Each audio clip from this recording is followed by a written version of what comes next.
Yeah, no, but I can't read it, it's too small. How much? Just these two? Right. I think you're right, though. I think that's what I was guessing.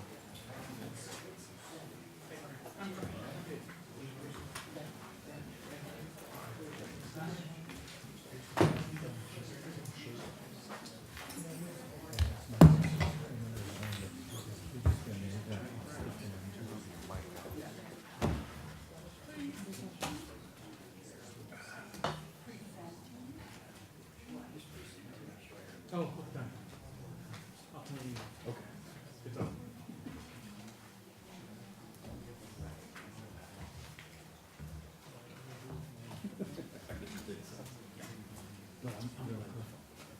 No, I'm very comfortable.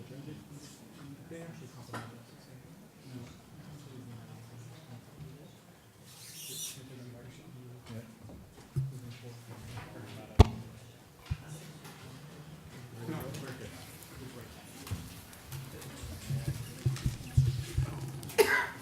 Oh, wow.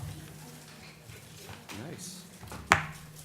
Okay, I'd like to reconvene the special meeting we had starting at 6 o'clock. We went into closed session on a number of items. I'd like to ask the city attorney to report out on the closed session. Thank you, Mayor. I'd be happy to do that. The City Council first met with regard to 3 items of anticipated litigation, received a briefing from the city attorney and staff. There's no other reportable action on that item. Before the commencement of discussion on the next item, Councilmember Tom Chavez did recuse himself based on a potential conflict of interest on the advice of the city attorney. The remainder of the council then received a report from their labor negotiating team and gave direction to the team. That's the only reportable action on that item. That concludes my report. Thank you. Okay, thank you very much.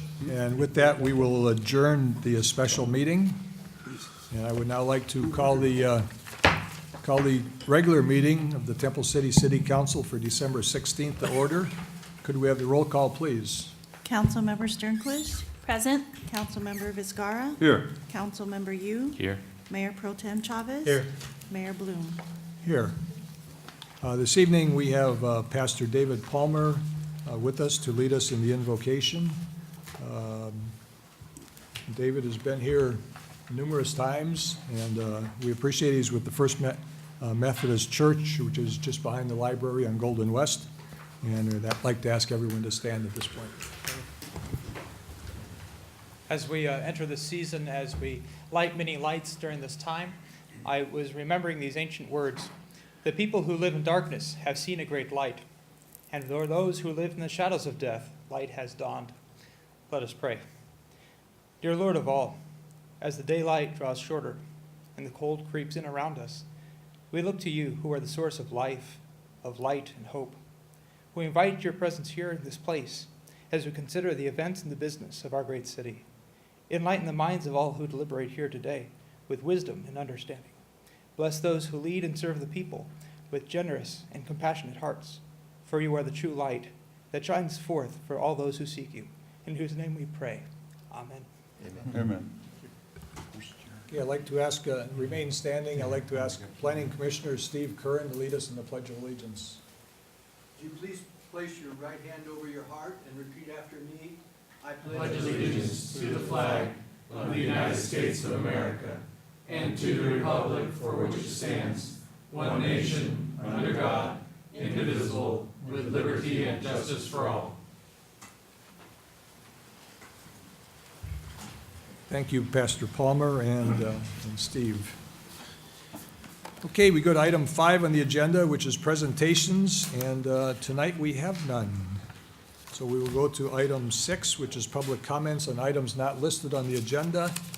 And if you'd like to speak on any matter, I'd recommend or ask that you fill in a speaker request form, turn it into the city clerk. I have 2 requests here. First is from Jing Lee from the libraries. Jing, come on up. Good evening, Mayor and the City Council members. My name is Jean. I'm Kim from Temple City Library, and I'm here to talk about our upcoming library programs. Temple City Library is calling all prince and princess to join us on Saturday, is coming Saturday, December 20th from 2 to 3, as we celebrate all things frozen with art, activities, games, hot chocolate, and more. So that's going to be a very popular program. And then in January, almost every Saturday, we have a family program. So most of the time, our family program starts every Saturday from 2 to 3. January 3rd, Saturday, we have a wonder loom. Saturday, January 10th, we have a fabric painting. January 17th, from 2 to 3, we have drop-in art activity. January 24th, a Saturday, from 2 to 3, we have a juggler show.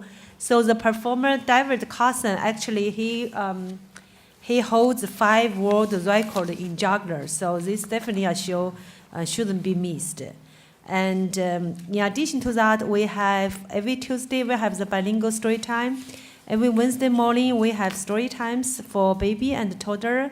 And on every third Thursday night, we add a new program. It's called the Evening Play Date. So for kids age 0 to 5. So mommy and daddy or caregiver can bring the kids, come to the library, and in our medium, we have a toy to for the kids to play. The last Thursday of every month, we have a 7 to 7:30 is a pajama story time. It's a family program. It's for all age. And also, if you have questions regarding Covered California, please come to the library. And every Tuesday from 5 to 7, we have representatives from the Asian American Advanced Justice, and they are here to answer your questions regarding Obamacare and also help you enroll the Covered California. And our citizenship class is going to starting from January 7. It's every Wednesday and twice a week. It's every Wednesday and Friday from 3 to 4:30. And so you can see we have lots of programs for the library, and all these programs are free. And I want to remind the residents of Temple City, the library will close on Christmas Day and also New Year's Day. And we will close at 5, which is earlier, on Christmas Eve and New Year's Eve. Thank you. Okay, thank you very much, Jane. Okay, the second person, Dan DeBoer. Come on up, Dan. Dan's been here before, and welcome back.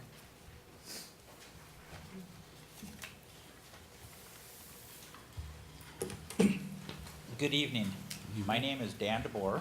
I live on Muscatel Avenue in Temple City. Last January, we wrote a letter to the council regarding traffic issues in our neighborhood. The concern was traffic, high speed and volume on our residential street that has a school and residents. Last summer, the staff did an outstanding job of investigating, studying, and then starting to implement speed calming solutions. Midsummer, the speed was reduced from 35 to 30, and we're waiting speed calming, I guess you would call them lines, to be put in after the city does slurry sealing, which we're looking forward to. I don't know what time frame we have, or if anybody can answer that question from staff. From midsummer, when they lowered the speed limit, to today, the weakest link by far has been enforcement. I have seen, and talking to neighbors, we've seen no enforcement of the speed before when it was 35, and now that it's been reduced to 30. And I've made multiple phone calls and spoken to Sergeant Miranda and Deputy Adams.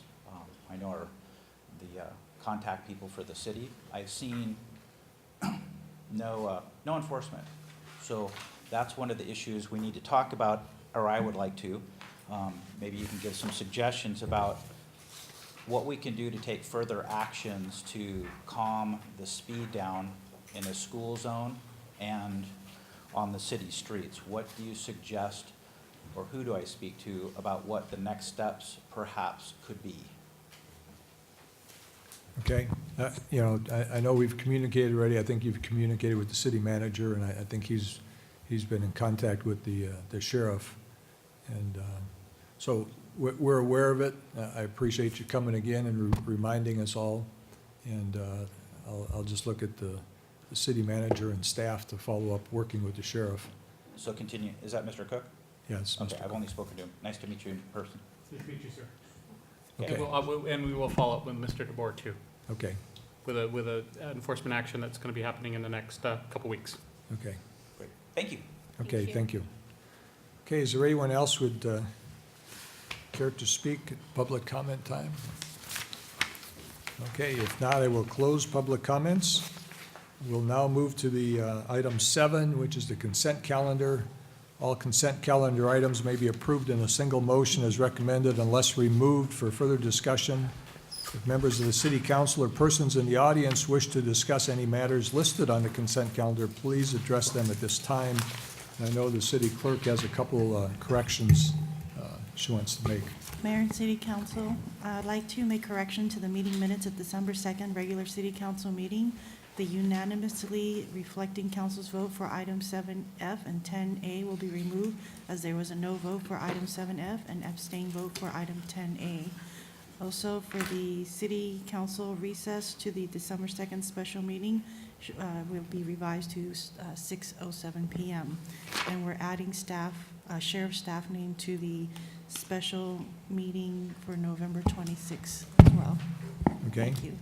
And with those corrections then, Motion to approve consent calendar? Second. okay, it's been moved and seconded to approve the consent calendar. All those in favor indicate by saying aye. Aye. Aye. Is there anyone opposed? Okay, the consent calendar has been unanimously approved. Just of note, a couple things that got approved there was the award for the demolition of the mortuary site, final acceptance of the sewer project on Longden Avenue, and acceptance of the Rosemead Boulevard project. Okay, we will now go to item 8 on the agenda, which is public hearings. There are none this evening. So we go to item 9, which is unfinished business. There is none this evening. We move to item 10 on our agenda. And item 10A is the comprehensive annual financial report from the year ended June 30th, 2015. I believe we have a presentation from our Administrative Services Director. And before we do that, Mr. Mayor, just real briefly, I need to compliment staff and our audit committee. Years past, an audit would be something that would sit on a shelf and no one would look at. The amount of hits you see to a city's website now related to a financial audit is much more significant than you've seen in the past. And it is a credit. And as part of the grand jury that looked at all charter cities and general law cities statewide, we actually, in this city, decided to implement an audit committee. And one of the audit committee members will be speaking today after Mr. House's presentation, so you can hear not only from staff, but you can hear from an independent person saying what I would presume he's about to say about the internal controls that we have and the process that the audit took place. So compliments to both our staff. Thank you for that compliment. Compliment to our staff and to our auditors for ensuring both financial transparency and a very clear way to position and show the city's financial position, which is very strong. We are the envy of many cities around us and throughout the state of California. So with that, I will let Ms. House do her presentation. Thank you. Okay. Good evening, Mayor and City Council. Tonight, we're asking you to receive a recommendation from the Audit Committee for receive and file of the Comprehensive Annual Financial Report, or more commonly known as a CAFR, for the year ended June 30th, 2014. Mr. Curran, our Audit Standing Committee Chair, is here tonight and will address you in a few minutes. And I just also wanted to let you know that Mark Siegfried, our manager from our audit firm, Vasquez & Company, is also here if you should have any questions of him. After we hear from Mr. Curran, I'll give a brief summary of the financial position.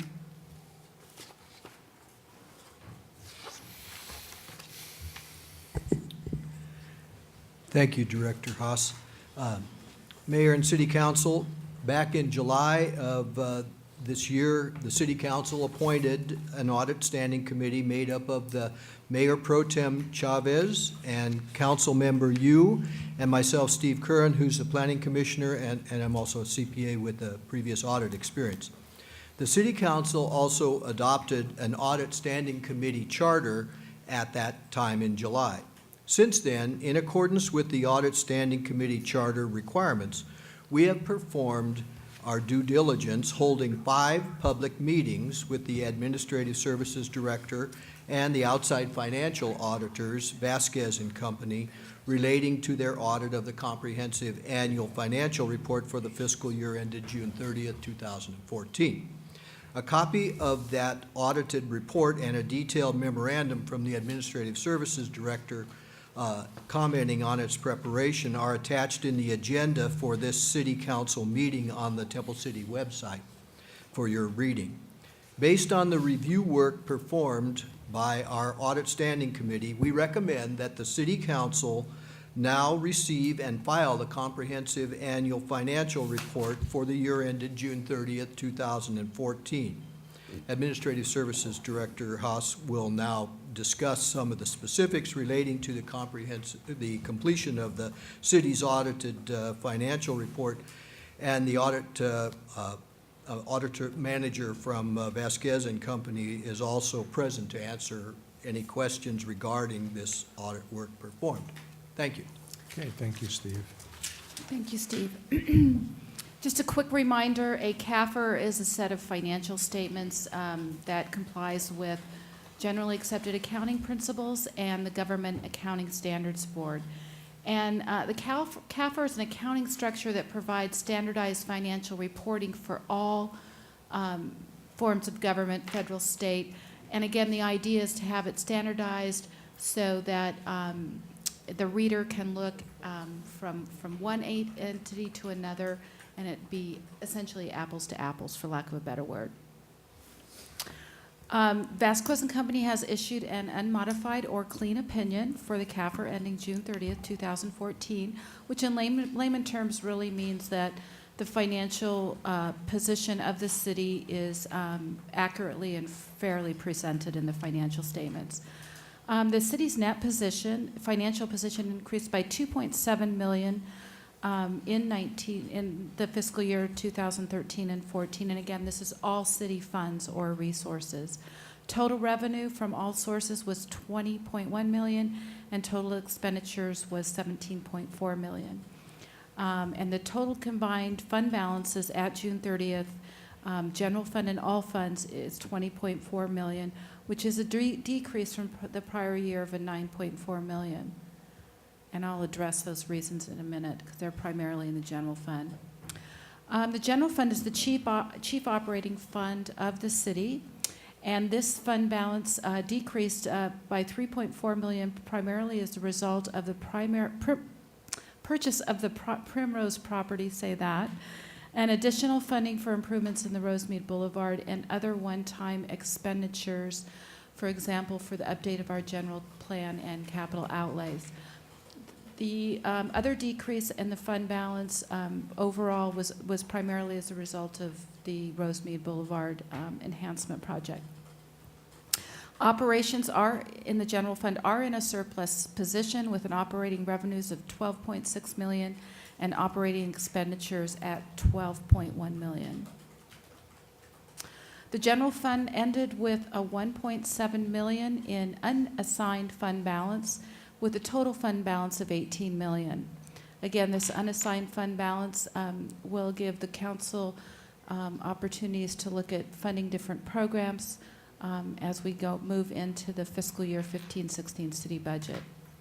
A more detailed analysis of operations and fund balance will be presented as part of our mid-year update to the council, which is planned for February 3rd of 2015. And once again, the city will submit the CAFR to the GFOA program for its Excellent in Financial Reporting Award. That concludes my presentation. If you have any questions, I would be glad to answer them. Okay, any council members have any questions? Okay, if not, I'll open it for any public comments. Anyone care to, in the audience, care to comment at all? Okay, if not, I'll close the public comments, and we'll go with the council comments, if there are any. Mr. Mayor, just want to make a quick comment. I think, I really want to thank Mr. Curran for his time in chairing and also reviewing a lot of the documents at the audit committee. He has done a terrific job, so I just want to give a shout out to thank him for his efforts. Just another point. I would echo your sentiments. Absolutely. The reason why we set up the audit committee was like Mr. Cook has mentioned. After the City of Bell's fiasco, the grand jury had done some investigation work, and the civil grand jury actually had made a recommendation, had looked at all the charter cities, and found that some of them were in financially poor shape. But Temple City was one of the cities that actually fared really well. But one of the comments that the grand jury did make was that according to one of the recommendations was to actually have an audit committee. And so the city council actually looked at that and said that, well, that would be a good practice. While we've been doing well, we should do even better, and that's a recommendation we took up. So that was the result of that recommendation, and that's how this audit committee came into play. So just want to add that comment. Okay. Any other? Just thank you, Mr. Curran, and the whole committee. Fernando, Tom? No comment. Just to echo Councilmember Yu's comments. It was very educational process for me as well to learn about a lot of this stuff, and a lot of that has to do with the work of Vasquez and company. Our staff put a great deal of work into it. I know those who work with Tracy did a lot of work in the background, and did an excellent job. And Steve, of course, for his leadership and expertise in this area, made it quite a nice experience, eye-opening experience for me anyway, to get back into the numbers like that. So thanks again for all of your help. Okay, as you're aware, this is just part of our effort to be as transparent as we can with what's going on here at the city, and I think this pretty well just lays the books out there and says, here it is. And again, I too want to thank Steve. Let's see, your salary for this was $0. And so I appreciate, and I don't know how many people realize that the number of people that are serving the city on a volunteer basis, basically, and it's somebody with your expertise, and we really appreciate it, Steve. Thank you. For Tom and Vince being on this committee, it's okay. I will entertain a motion at this point. Mr. Mayor, I move that the City Council receive and file the recommendation from the Audit Committee, and to receive and file the comprehensive annual financial report. Second. Okay, it's been moved and seconded. All those in favor indicate by saying aye. Aye. Aye. Aye. Is anyone opposed? Okay, the report has been, receiving the recommendation has been approved unanimously. We will now go to item B, item 10B, which is a request from the Temple City Camellia Festival for support and authorization for use of streets and facilities for the 2015 Camellia Festival. I believe we have a presentation from our Parks and Recreation Director, Kathy Burrows. Thank you, Mayor Bloom. As mentioned, this is the annual request from the Camellia Festival for the 2015 festivities. Just as a way of a brief background, between 1960 and 1990, the Camellia Festival was co-sponsored by the city and the Temple City Chamber of Commerce. In 1990, the city became the sole sponsor of the festival. As a sponsor, the city provides insurance, staff support, including city staff as well as sheriff's support, and facilities for festival events. The activities and events for the festival are actually planned and coordinated by a volunteer board, Temple City Camellia Festival Executive Board. Operating expenses for the festival itself are funded by revenue received from the 3-day carnival. In 2014, last year, the festival celebrated its 70th anniversary, And as part of that anniversary, the festival committee recommended several changes that were approved ultimately by the city council. The most significant of those changes were the closure of Las Tunas between Kaufman and Golden West for the carnival rides and other attractions, and authorization for a beer garden to consume beer and wine on city property. Last year's festival was one of the most successful in recent years, both financially as well as in regards to attendance. Camilla Festival Board is requesting similar approvals for 2015. Just to clear up a few confusing matters, for many years, all parties believed that the Temple City Camilla Festival was a recognized nonprofit organization. However, we have not been able to find any documentation to verify the nonprofit status of the organization. Therefore, the Camellia Festival treasurer recently submitted all the required applications, bylaws, articles of incorporation, and any other documentation that was needed to both the Secretary of the State and the IRS to formalize the nonprofit status of the Camellia Festival. However, that will not be finalized probably for another couple of months. Because the city is the sole sponsor of the Camellia Festival now, the city this last year worked with the California Joint Powers Insurance Authority, the CJPIA, to minimize risk and to provide additional protection to the city. The JPIA made several recommendations in regards to the operations of the Camellia Festival, and some of the changes they are recommending to the city to reduce risk include requiring waivers by all parade participants, bands, walking units, drivers, dignitaries, etc., to have agreements for all organizations that operate a booth at the carnival, whether it's a food booth, a game booth, or a specialty booth, as well as insurance endorsements for all the organizations. There would be agreements with indemnity clauses for all entertainers, whether they are paid or unpaid entertainers. The agreements with the carnival vendors have been revised and the insurance requirements increased. And then they're also recommending that the city purchase special event insurance for the festival, which would add an additional layer of protection for the city. Staff has worked with the Camellia Festival to develop all of these waivers and applications. The city attorney's office has reviewed them all and approved all the waivers, contracts, and agreements. In regards to fiscal impact, in this current budget, the 2014-15 city budget, we include approximately $22,300 for the annual Camellia Festival. The majority of that is staff cost, whether it's staff overtime.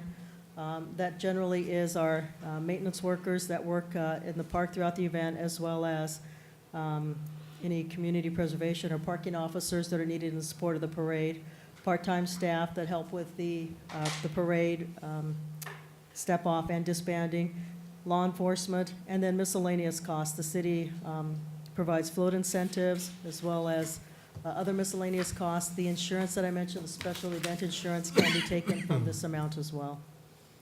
I should mention that the law enforcement cost that is listed there does not include patrol services for the weekend carnival.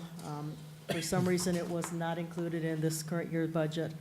In previous years, that was about $5,700. So that may be an additional cost depending on whether, how the sheriffs designate their staff resources. So the recommendations are many, and I'll go through them very briefly.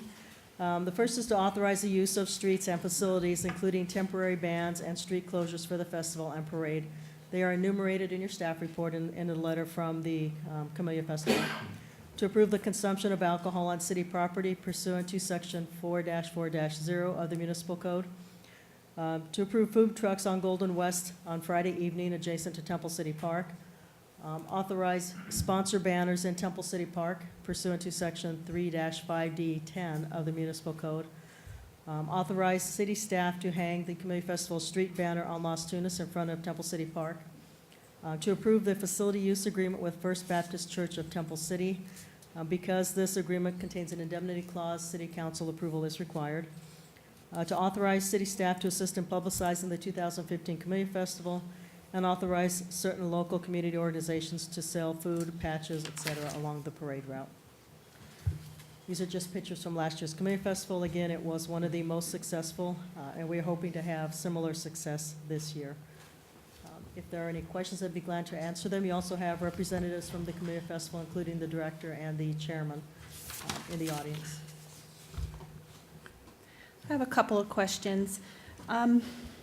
When we say that the city is the sole sponsor of the Camellia Festival, but then we have sponsors, say, for example, of the bands or of the alcohol booth, is that a separate, are they just, it's not considered sponsorship, or it's a separate category of sponsorship? When we say that the city is the sole sponsor, in my interpretation is that the city is the one that is accepting responsibility for the event as the sponsor. The Camellia Festival Committee this year is looking for additional funding sources for certain components of the festival, including the bands that they would like to have every night. And so to help offset their expenses for the carnival, they're asking for sponsors for those particular things. They are not, in effect, sponsoring the Camellia Festival. I think Councilmember Sternquist raises a good question, or maybe it's a terminology that we're using. Perhaps a better term may be contributor or something like that rather than sponsor. I think just for clarity's sake, it might, Okay. I mean, really that's what they're doing, is they're contributing monies to, or facilities or whatever they're contributing. So I don't know if city attorney may want to comment on that or not. Well, Mayor Pro Tem Chavez and Councilmember Sternquist, you bring up a good point. It is terminology in the sense that if we were dealing with another legal entity, that in this case, and this is a hometown grown grassroots event that we're not contracting with per se. If we were contracting with them, and in that sense that we would ask for insurance, they would have additional insurance indemnification and additional layers of insurance to deal with this. Because of the fact that we have this relationship, a long-standing relationship with the Camellia Festival, its organizers, its volunteers, we felt that it was the most prudent thing to do in the eyes of, if on the unfortunate incident a claim came by, that we would provide this, we would be essentially the legal entity that someone would go after.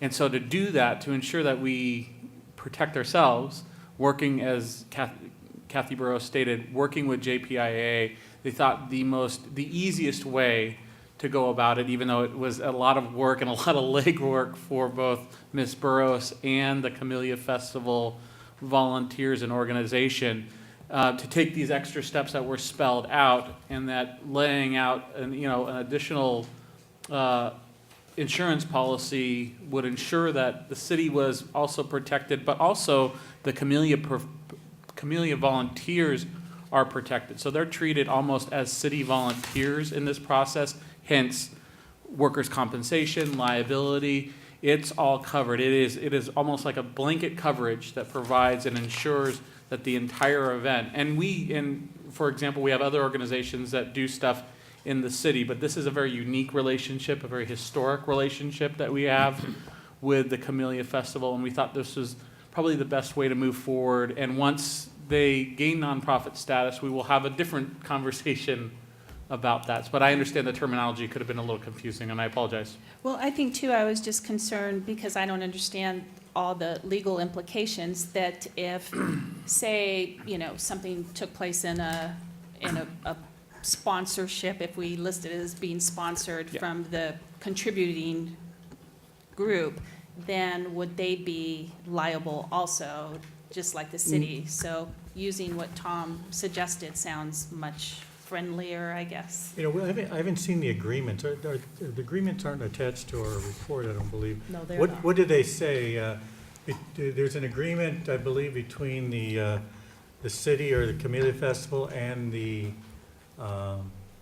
quote sponsors or the. No, there are not Are they- agreements between the festival and the sponsors. The sponsors are really, as you mentioned, just asking to contribute money. So is there So there are anything no that, agreements where do we between- refer to them by any, do we refer to them as sponsors? Well, the only reference we made to them was in, the festival has requested that we hang banners acknowledging their contribution. Mhm. I called them sponsors, probably should have been contributors, it's probably a better word. So there is no agreement between any of the contributors or the sponsors and the festival or the city. So the only reference we actually have, the only request that the council has in regards to these sponsors or contributors is to allow us to hang banners in the park, which is needs to have city council or commission approval. Yeah, I think just, in my eyes, and I agree with Councilmember Sternberg again, I think it just would be maybe a little clearer to refer to them as something other than sponsors. And it's very similar to your little leagues that have sponsors for the Right, teams and right. everything. And And so, they're- absolutely, we can, I wouldn't want them to, I know that they're covered under our umbrella of protection, but I wouldn't want them necessarily to have any further liability because they're a quote sponsor, you know. And I don't think they would. No, Councilman, we won't have to worry about that. The city isn't a sponsor per se. The city is the organizer and operator of the event. So nobody's a sponsor, then, really. We just You- cut no, that word out completely. You I do think. have individual sponsors. You can see that Athens is a sponsor of. Okay, so we're going the other way then. Maybe we should not say That's that the right. city's a sponsor The city- and the city's other the- people are sponsors. Sponsor in the traditional language is somebody who's contributing money and their name towards the event being occurred. They're not taking ownership, operation, or control of it. The city as an entity is. Our contracts just identify the city as the city, with a vendor or a service provider on the other side. And we don't have those contracts with the sponsors. They just provide money to put a plaque up or a banner and give some operating money. May I? And then just one other question. On number 8, where it says authorize certain local community organizations to sell food patches, et cetera, who regulates that? again, they do have contracts or agreements that they would need to sign. They are organizations that the Camellia Festival Committee recommends. In the most cases, if there are any, in the last couple of years, there haven't been too many, they're normally scout troops, Boy Scout troops that sell popcorn, or a Girl Scout troop that sells the badges, the patches. But council member, it's typically the county health department who regulates health and licenses those things. We're just authorizing them to have a particular space at the event. So maybe we could put there again terminology, instead of certain, put approved? Sure. Question. And that's all. When the contracts that you mentioned earlier, Director Burrow, the contract include an indemnity clause. Those are contracts signed between the city and the vendor or performer or participant? Yes, all three, actually. Depending on which ones we're referring to, the contracts between the vendors, the carnival company, the organizations that are operating booths are between that entity, the organization, and the city and the Camellia Festival. So it's between three. The city and the Camellia Festival as the organizers, and then the other Previously, entity. we did not have these contracts. We did it not. Sounds like. We So had- previously, a vendor or participant would maybe have an agreement of some sort with the community festival committee. They would have But an the city application. wasn't a party That's to correct. that agreement. That's correct. Okay. And this, before you leave that, and I'm assuming once they become a nonprofit, we would go back to that? That's correct. Correct. Okay. so the second question I have is the recommendation to purchase special event insurance, as recommended by JPIA. How much is that cost? I don't recall that was that? In the staff report, it's about $2,500. Okay. They don't have the exact amount yet. They weren't able to give us a premium, but they estimate about $2,500 for an Okay. additional $1 million. And what that will do, just to explain the protection, what that will do is that you have protection under the JPIA now for general liability. What that is an additional layer of protection before it hits the city's layer. So it just encapsulates what would happen during that event, during that time frame, without hitting, and not to get too technical about it, but you've been to the JPI conferences, it would not hit what's called our experience model. And so that would not hit our larger premiums later. And that's why JPI recommends it. That's why staff recommends it too, because it provides a large layer of protection. I know $2,500 seems like a lot of money in the world of insurance for this kind of event. That's not a lot of money to spend on a premium for this type of event with the amount of people that you have. Now, would that be something that in the future we still need to get? Or is that after I would recommend it Yes. in the future, even if Sounds we, like, even if we do go into a nonprofit status because of the level of, I mean, it is the blood, sweat, and tears of the volunteers of the Camellia right, Festival do that, but we are intimately involved regardless of the legal status of the Camellia Festival. So you'll probably see a recommendation again for us to do that. Okay, That's all I have. any other comments or questions? No. Okay, I guess I just have one. We have a facilities use agreement with First Baptist Church. They're basically donating their facilities to us, is that correct? They do not charge us for the facilities, They're that's not correct. charging, that's very generous. They let us use their gymnasium, their kitchen, the parking lot for all the buses and everything, and, That's correct. But they do However, I have, believe that we give them some consideration back. usually the festival committee gives them a stipend or a donation afterwards. Don't they get some advertising or no? I thought They did. have Okay. not requested it, Okay. no. All right. okay. If there's no other council questions, I'll open it for any public comments. Okay, if there are no public comments, I will close public comments. And final council comments, if any? No. Okay, if not, I'll entertain a motion. I would make a motion that we, what are we doing here? We're doing all 8. Can we just reference the 8 that Yep. are in the agenda? Yes. Yeah, okay. Well, I would make a motion that we approve the recommendations 1 through 8 as stated on the agenda. Okay, it's been moved and seconded. All those in favor indicate by saying aye. Aye. Aye. Anyone opposed? Okay, it's unanimously carried. Okay, thank you very much, Kathy, and Camellia Festival people. This is obviously a signature event for our city, and so I appreciate the work of everybody on it. Okay, we'll now go to item 10C, which is the introduction and first reading of ordinance number 14-997, amending article of Chapter 1 of Title 4 of the Temple City Municipal Code relative to remote caller bingo. I believe we have a report from our Community Development Director, Yes. Michael Forbes. Thank you. Good evening, Mr. Mayor and Council. Good evening. Tonight, the council is being asked to consider an ordinance that would amend the bingo provisions in our municipal code to allow for remote caller bingo games in Temple City. We currently have provisions allowing regular bingo games. Remote caller bingo games are regulated by the state through the Gambling Commission. However, the state law requires that in order for the games to occur, each individual city has to adopt an ordinance authorizing it to occur within their city. What remote caller bingo games are is that they are played in the same manner as regular bingo games, except that instead of the caller of the bingo actually being on site where the game is being played, the caller is located at a central location, and then the calling is broadcast via either closed-circuit television or a closed-circuit audio feed out to remote locations around the state of California where the nonprofit organizations are hosting the bingo games. So there's one caller and one game that is being played simultaneously at multiple locations.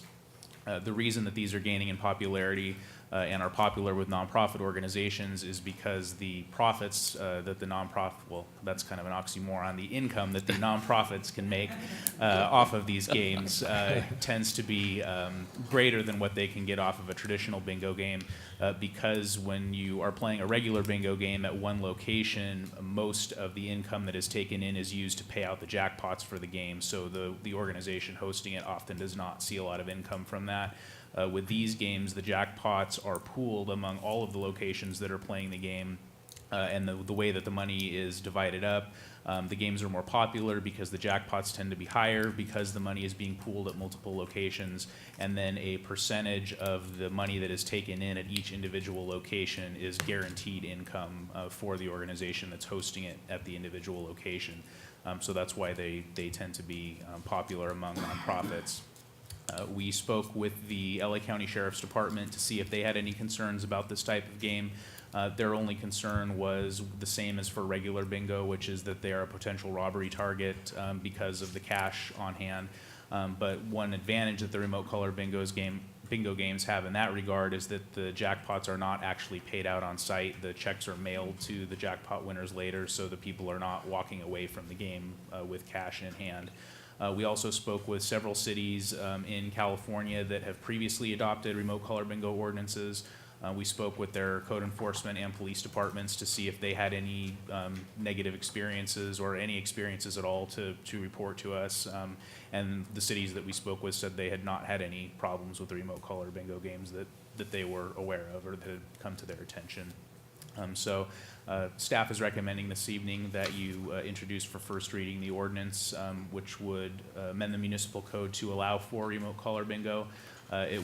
The ordinance as it's prepared would reorganize that section of the code to integrate the remote collar and regular bingo provisions. So there's a lot of reorganization in that section, but no substantive changes other than adding the remote collar bingo. We are also recommending, at the direction of the Code Standing Committee, we're recommending that the current limitation on days and times of bingo be kept the same, so that bingo would be limited to 1 day a week between the hours of 10 a.m. and 11:59 p.m. So an organization would choose whether they want to do remote collar bingo or regular bingo or some combination thereof, but it would be limited to the 1 day a week and those particular hours. I did want to point out, if the council votes this evening to introduce the ordinance, there is one typo in the ordinance that I just wanted to call to your attention, so we would ask that you direct that be corrected for second reading, and that's on page 4 of the ordinance, the last page. In subsection F, third-party interests, the way it's written is actually a double negative, that no individual, et cetera, shall not hold a financial interest, so the word "not" just needs to be deleted so that sentence reads properly. And we would just recommend that you make that change or direct us to make that change for second reading. And I'm happy to answer any questions that the council has. Okay, are there any council Just a questions? quick question, how many organizations in the city actually hold the bingo? There's Do you know? only. I think one? There's only one that I'm aware of. Right. Yeah. Currently, yes. Okay, that's it. Okay, any other questions? I have one. You make reference to the so-called pull tabs. Do we allow those already in our current ordinance? Those are already allowed? We do, yes. Okay, so this is not changing any of that? No. Okay. Okay, any other questions from council members? Okay, I will open it for any public comment.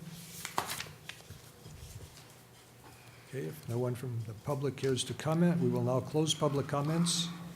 Council comments, any? You know, well, first of all, let me preface my remarks by telling you that I got my braces removed and I'm wearing a retainer, so I sound kind of like a Gomer when I'm talking.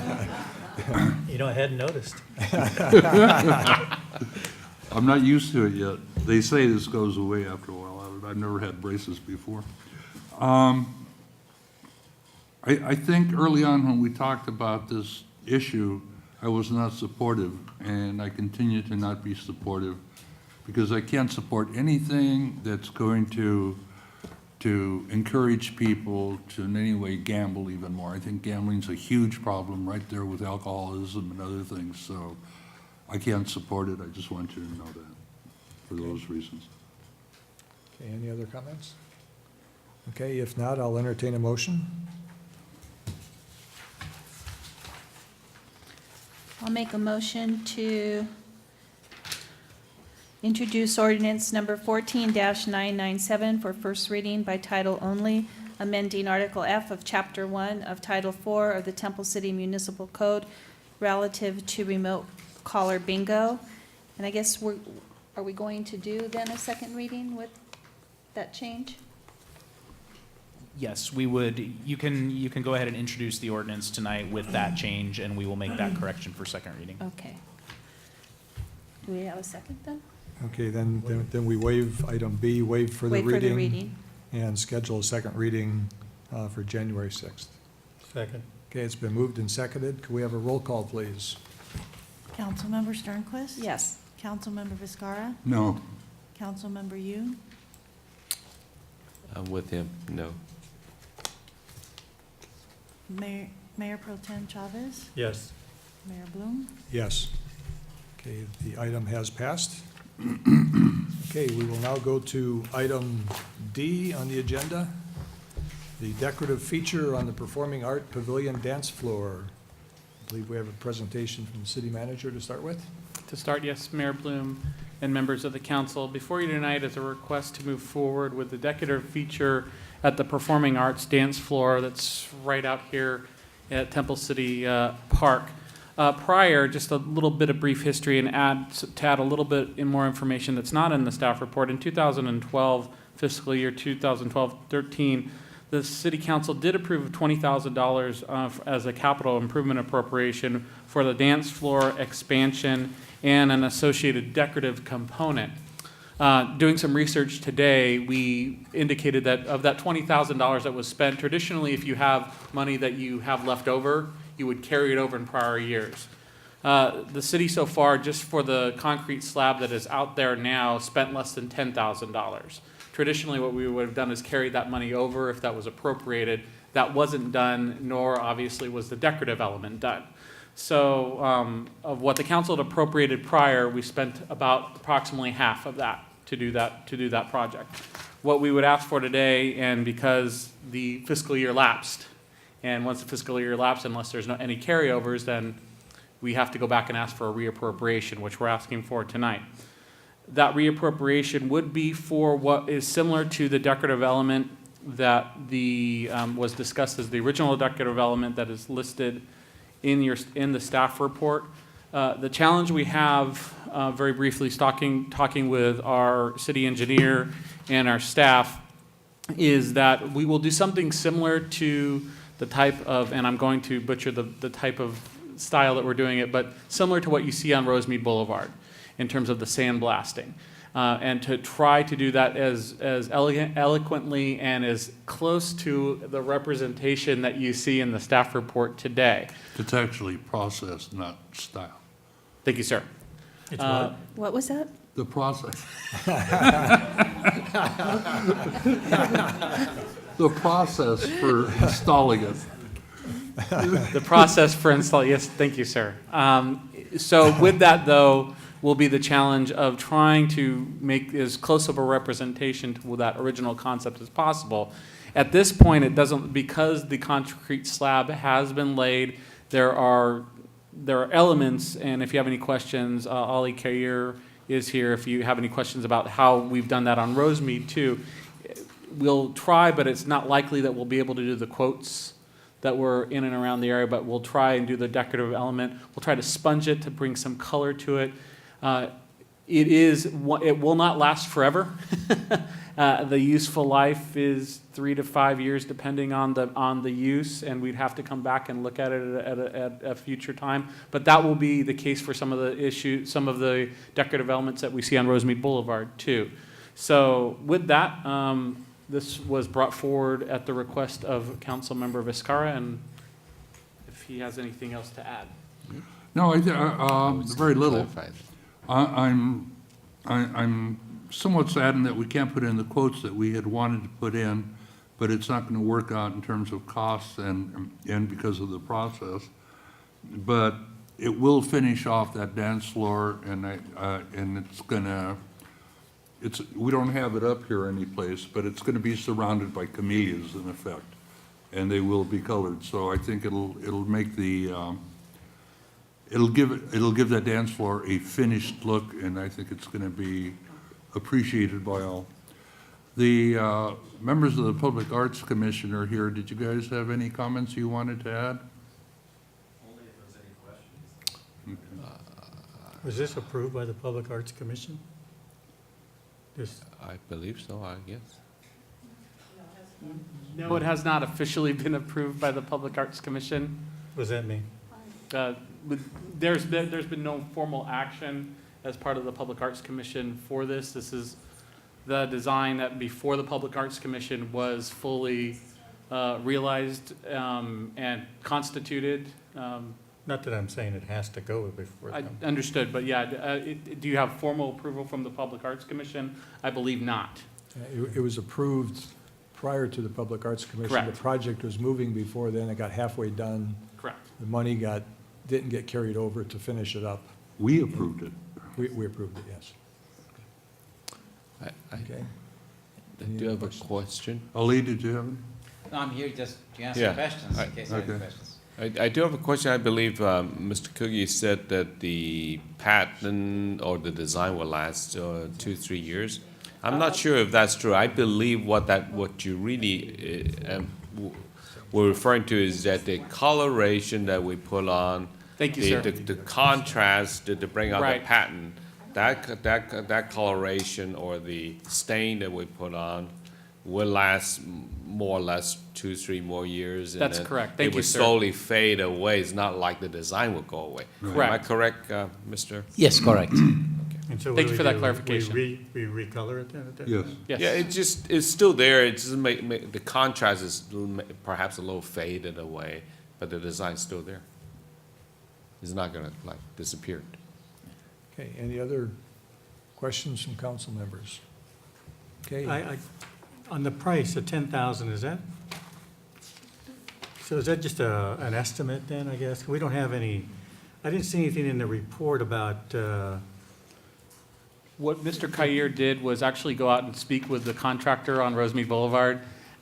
We believe, but I don't like to underestimate what the costs are, but we believe it's going to be probably, 30% lower than this amount, but from a contingency standpoint, just in case we come up against any issues, we'll report back to council to let you know exactly how much the total cost, but we believe it will be less than this. so no more than that? No, it will be no more than this, that is for sure. That is correct, yes. Okay, any other questions from council? Perhaps one more. Are we gonna at least find a piece of concrete somewhere to at least do this so that you can see the result? In other words, would there be a mock-up somewhere?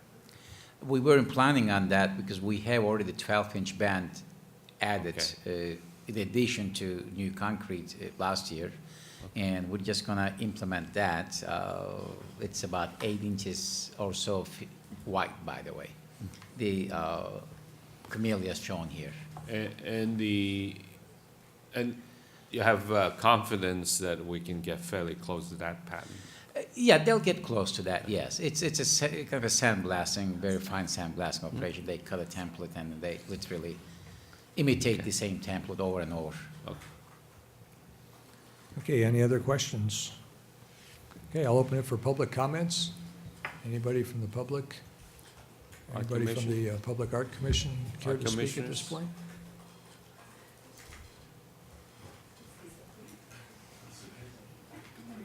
Oh, Lisa and you, huh? Robert Hepler. The only question that I have, if there's money left over, No. will that No. carry over? That we can use it somehow? Only if I get to. All I heard is one no, and I think that was for Fernando. I have a question. Why are we not using the logo camellia and introducing a, We have an answer for that, okay, Kathy. since it hasn't been discussed at the It is- Public it- Arts Commission? It is too Abstract. complicated. It's- Hi, I'm Kathy Keelan from the Art Commission. The question was why the city logo will not be used. And the city logo, as we see it with the colors, it's really clear that it's 3 camellias. But because that pattern has, like, all the petals are about the same size, when it's in black and white, it's harder to distinguish that it's flowers. It kind of just looks like a tangle of lines. And it'll be very hard to read that they're individual flowers. And so that is the reason why. Okay, any other questions? Or Vincent? Is there any so the Art Commission never discussed this? I believe when it was the advisory committee, this was discussed? Yeah, And this was the recommended pattern, right? this was brought up. They developed it, yeah, they did. Yeah, it was, a couple things were looked at. One pattern was the camellia pattern on the columns. And I believe there's something to do with the artist's rights that we couldn't use that pattern. And then we did look at it, actually, at this, like I said, was, as we talked about, was shelved for a while. And then the new logo did come forward. So we actually tried laying it out with the new logo, and it just didn't read as camellias. And we thought, since the camellia is the community flower and this was sort of like a border, that it's more important that it read as actual camellias versus just that pattern, although it'd be great to echo the logo if it's not really readable as to what it was. So we actually looked into possibly colorizing it at that point. So there was actually a discussion of, should we use tiles? Because tiles, you could add the color to it. But that just was so expensive and people could slip on it, and for those reasons, it got nixed. Okay, thank you. Any Do other? do we know for a fact, I mean, Ali, that we cannot, what I'm hearing, I think, is we cannot do the logo, it's too difficult to adapt to this situation? Well, I think as Ms. Killen indicated, it's not only that, also what's going to show. When it's sandblasted, it's not going to show a full camellia figure because it's really not a full camellia. We wouldn't know that until you actually do it, though, would you? Or you Do you can have know a that black ahead of and time? white that you have? with- no? Because what I'm hearing too is that you're not really sure that what we see here is what's going to turn out anyway. Well, Correct? it's No, going. we're sure that we're- this- But I It's going to I look thought like, the city manager said that we're going to try to get as close as we can to this, and I think Ali said the same thing. So we don't really know until it actually is on the ground. we are confident that it will look as close to that. And now as- you're changing it a little bit. Now we're confident about it. You weren't too confident before. All right. Okay, are there any other questions? Okay. I think there's, Oh, just one more thing. The city logo, the 3 camellias, they're not showing the whole camellia. So part of what makes the logo is the flowers going off the edges.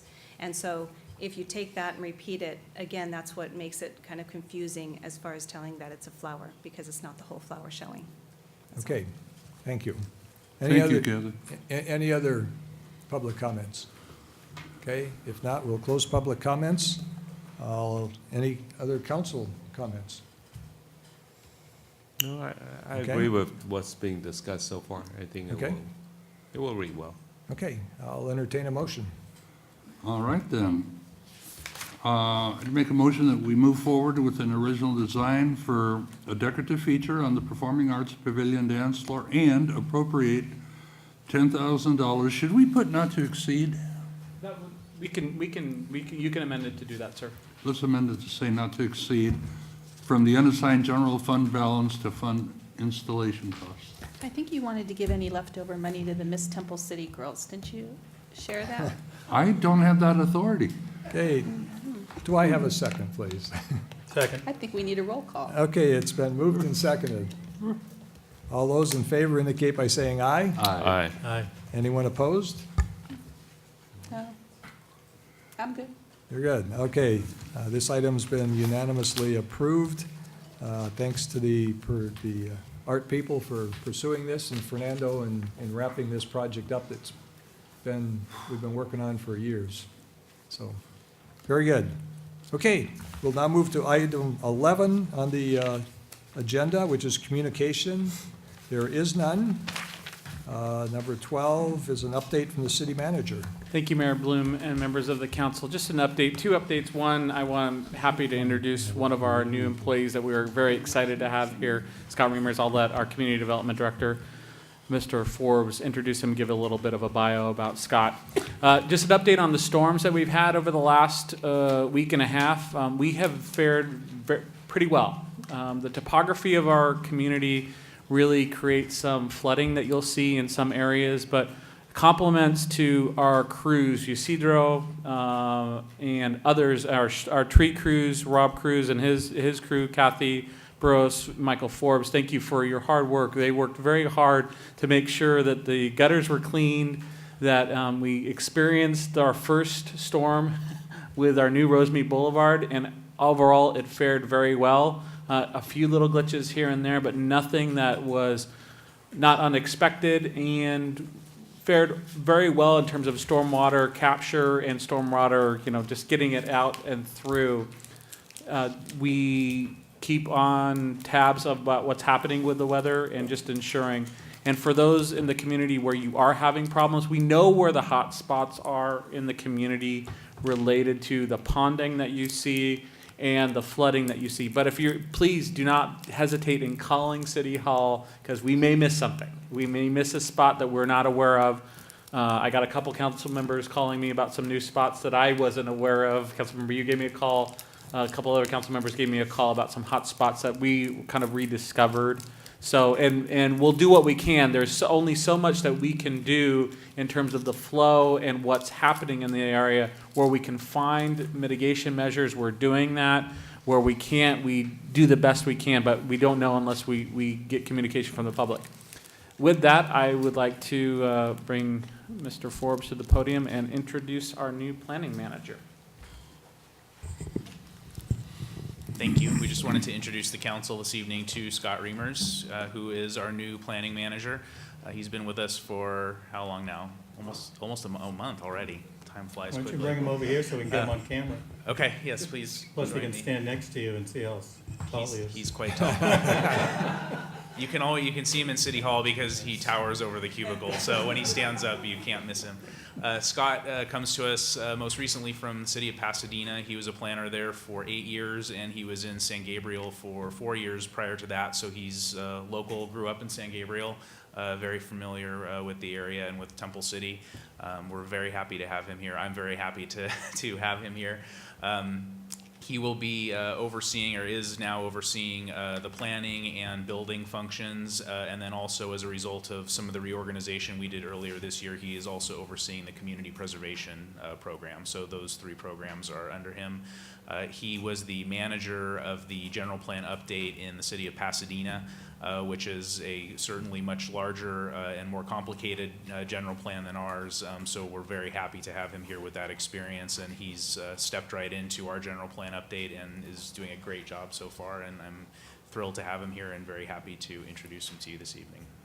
Yeah, I saw Scott and the consultants at the Light on Temple City Parade. They had a table out there, basically soliciting input from the public, and I'm sure you'll be out at the different events as time goes on here to do that.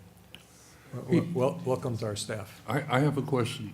Do you know San Gabriel has any plans to improve their streets? He's been 8 years away from that, so. Now that Scott's gone, probably not. I just wanted to thank the council for bringing me forward. I had the opportunity to meet a lot of the residents at the Lights on Temple City event.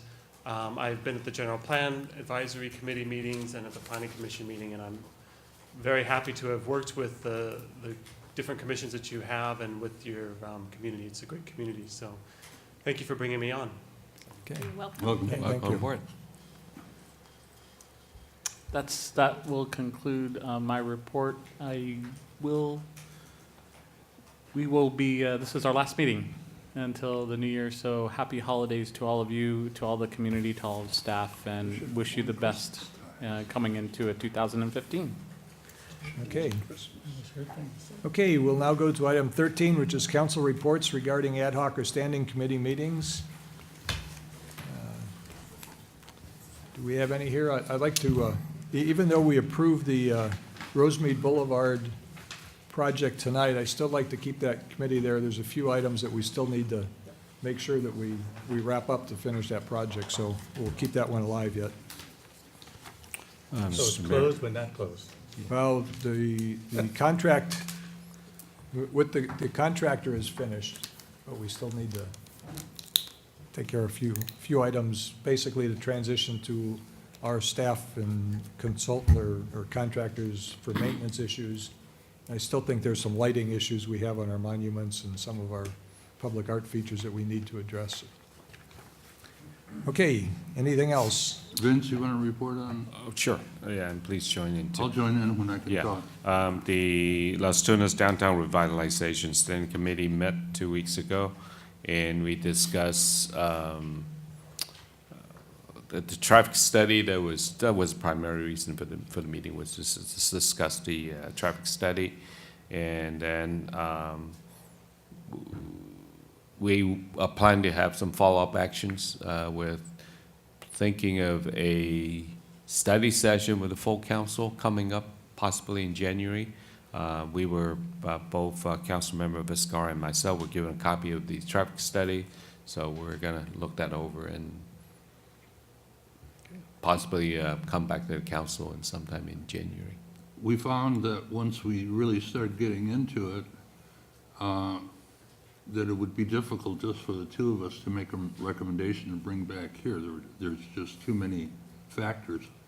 So I think we do need a standing committee, a study session with a full council in order to decide on what we want to do.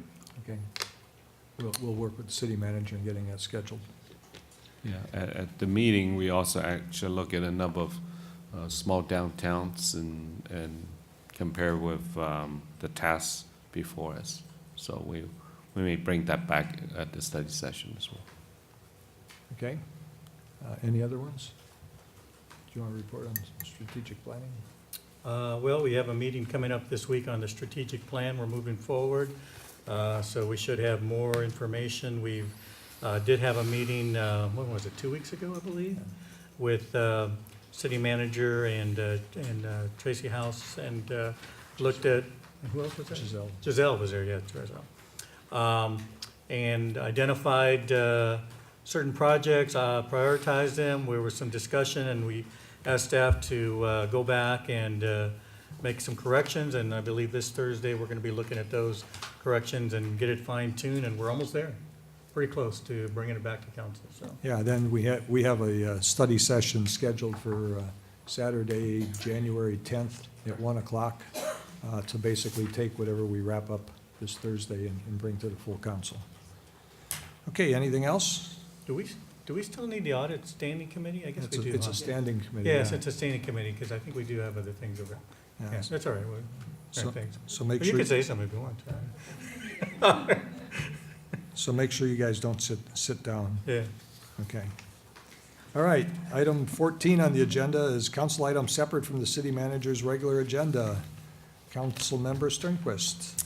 I had the pleasure of attending Foothill Family Services 89th celebration at Hingwali Jewelers in San Gabriel, which is absolutely, That's a huge place, I think, isn't it? I had passed by it numerous times, but it's absolutely beautiful. The inside is stunning. If you get a chance, go in, and if you mention Foothill Family Services, they will give you a 10% discount, and 5% of the total sale goes to Foothill Family that does wonderful things for families in the San Gabriel Valley. So I wanted to put that plug in, and David Lee is the owner there, and you can ask for David. And I took Councilmember Viscara there, and he's purchasing a $10,000 watch. So 5% of that is going to go to Foothill Family Services. Does his wife know that? He is not. I don't think Joan would let him do that. Well, he sure tried a lot of them on. I think they advertised on the billboard. Yeah, they're I major, believe- I they're one of believe the, so. our major advertisers. Yeah. Briefly, the building, the architect, Simon Lee, is actually the architect that is working on the Alpha Beta. our Alpha Beta site. Yes. And that building is so unique. It is actually built like a safe. So it is really, the building is a safe itself. In the evening, they do not have to go and spend, 4 hours putting jewelry away and then taking it out in the morning. It's incredible. The design is beautiful. If you get a chance, it's just worth going in and seeing the architecture of that building. It's beautiful. And then I had the pleasure of going to 2 Santa breakfasts with Commissioner Fish, and we went to breakfast with Santa at Emperor, and then again at La Rosa on 2 consecutive Saturdays, and we had the best time. Nan had a little bit of a harder job because she had to deal with the kids sitting on Santa's lap, and that was a challenge How'd for you Santa. find out about that? I never got notice of that. You were at another event. I was? You were at, where were you Saturday? I was shoveling. Compost. I was You were shoveling. shoveling dirt. Yeah, Well, I don't know if I call it dirt or not, but close to it. So, That's another story. Okay, you can talk about that. Yeah, I'll talk about that. Well, that's fun. So, I'd rather been where you were. but it was really fun, and we met a lot of really cute kids. Good time. And that's Okay, it. good. Councilmember Viscara. Have we commented on lights on Temple City? No, go ahead. Oh, that was wonderful, too. Go ahead. Saved it for you. Once again, my compliments, Kathy, you, the staff, sheriffs. It seemed to me that it has grown again even from last year. All I can say, a good time was had by all. There were a lot of people. The parade went off well, and we had a lot of snow. In fact, we had it for a couple of days afterwards. So everybody enjoyed it. And we had good volunteers helping out too. So thank you to all, and I think the city appreciates it. That's it. Okay, Councilmember Yu? Well, I'll echo the same sentiment. That was a great event. Thank you very much. And I also want to take this opportunity to wish everyone happy holidays. Okay. Mayor Pro Tem Chavez. Thank you. Yeah, I thought it was well-run also, Kathy. Every year I always think when I'm going down to the end of the parade route, and I never see anybody there, and I thought, oh, nobody's going to come out.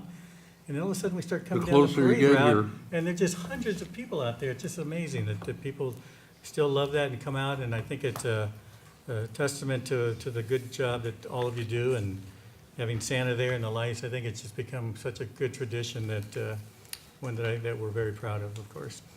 I just want to give a shout out to Athens, because Councilmember Sternquist mentioned we had our compost giveaway this past weekend. We held it at a different place. Usually, if you remember, we've held it here at City Hall. So we decided, for whatever reason, I think maybe to make it a little easier, to move it to Live Oak Park this year. And it was held in the south parking lot. And staff did a great job directing traffic and getting everyone set up. It was basically a drive-through this year, where cars would line up and then they would come up to the areas where the compost was, and we would load it on into their buckets and whatever they would bring. But the line stretched from, we had the compost at the west end of the parking lot. The line of cars stretched all the way down Danes around, what's the name of that street right there? Gracewood, up to where the snack stand is. That's how long the line was, pretty much the whole 4 hours until the end. So it was pretty steady. But I'll have to share a quick story with you. The idea was for people to drive up, and they had their buckets or they had their trash cans, and then we would load the compost in there for them and then help them put it in their car or truck. So all of a sudden the vehicle drives up. It's kind of a brand new Lexus. And the lady gets out of her car, and we're asking, okay, where are your buckets? And said, well, so she gets out, and she had no buckets, but she was putting some plastic liner in her trunk. And she wanted us to dump the compost into her trunk. And I said, are you sure you want to do that? That might leave a little bit of a smell for a while. And then she says, oh, yeah, no problem.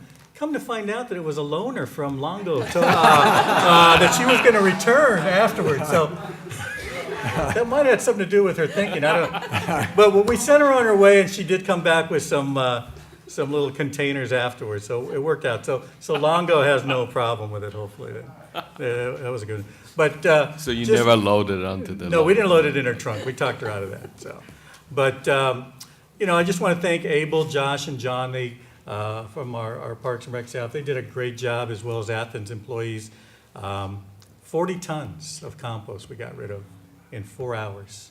And they were just coming. I mean, the line You mean was... 4 tons? Oh, no, 40 tons. Wow. Wasn't it 40 tons?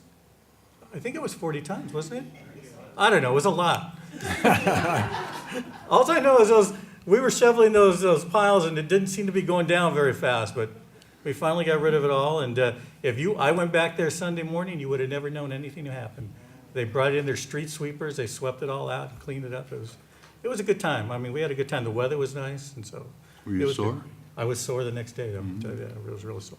And last thing, just happy holidays, everyone. Have a great Christmas, Hanukkah, Kwanzaa, and all those other holidays that we celebrate. Did Hanukkah start yesterday, I believe? Yeah. So anyway, happy holidays, and we'll see you next year. Okay. I was in the line getting compost, and I appreciate the service. And you have a loaner too? A loaner from Longo? You had a loaner. yeah, mine's an older. Just one note, we have our annual meeting with Supervisor Antonovich tomorrow morning. He gets together with cities and gives us a chance to share our concerns and issues that he may have, so that'll take place 8 o'clock tomorrow morning. Again, lights on Temple City, great job. I think the gazebo and the park looks great for Christmas, and so thank you to staff for that. Other than that, I just want to wish everybody a Merry Christmas and a Happy New Year.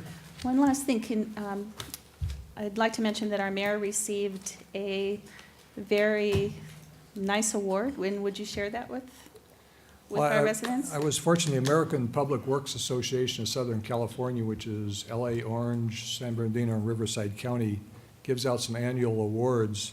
And for some reason, they they selected to give me the award for the local. Elected the Elected outstanding leader local of the year. elected of the Elected year. leader of the year. That's our mayor. And, Congratulations.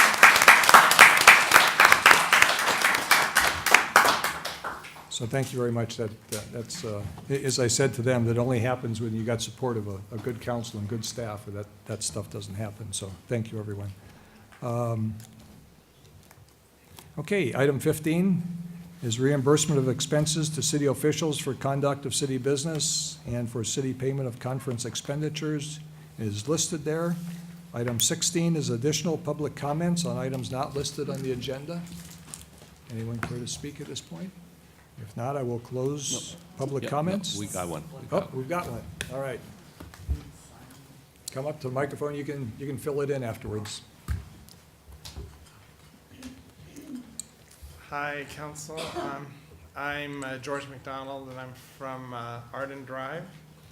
And I just wanted to say I've watched you for many years on the computer and the TV, and but I was wondering if anybody's come up and talked about Arden Drive since the Baldwin closure.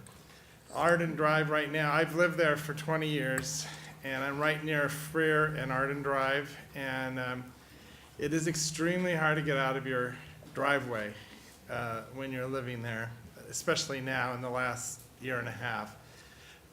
And the traffic that comes up there is immense, and this is all times of the day. It used to be only during the morning hours and then the evening, but this is throughout the day.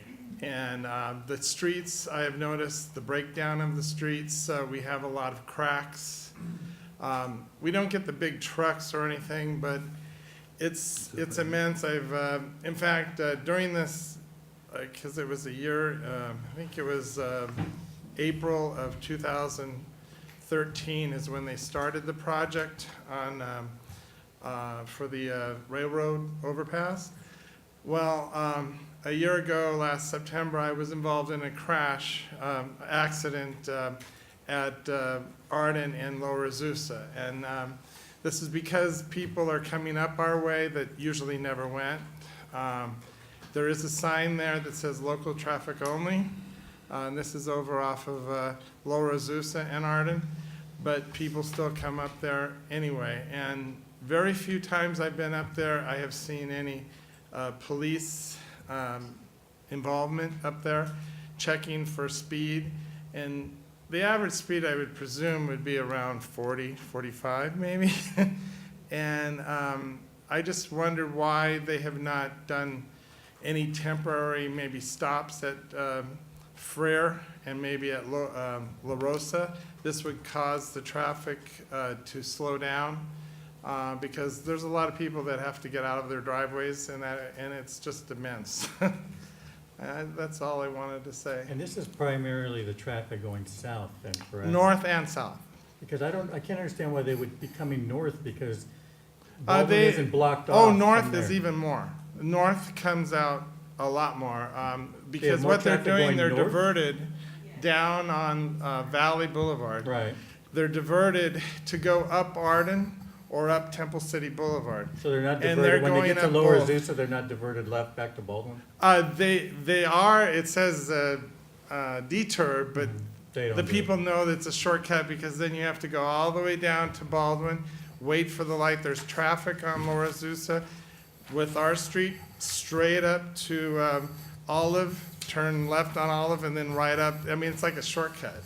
Well, if you may recall, I was one of the ones who voiced the concern when that project started about the effect on traffic. And we were assured at that time that they would address those issues as they come up. So perhaps our city manager, and I know he's nodding his head, will look into that and contact the appropriate people to see what we can do about it. Another thing is people that may be selling their homes on there would probably not sell at this time because once they finish the bridge, then I could see the traffic being a lot less in that area because they would just go straight down Baldwin, but ours is the shortcut way.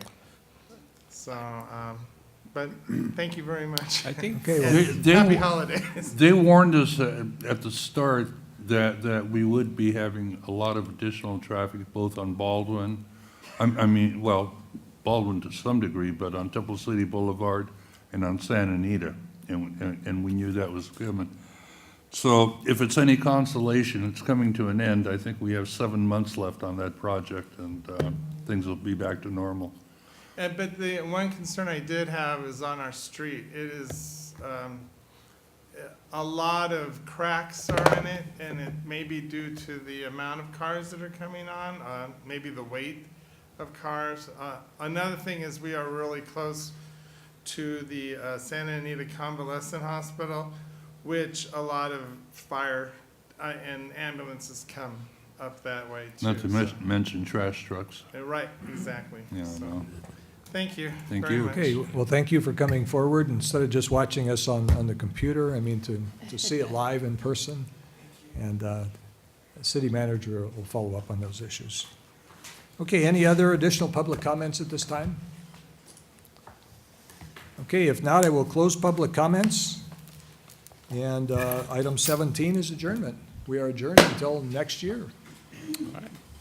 Thank you. Thank you. Till tomorrow morning.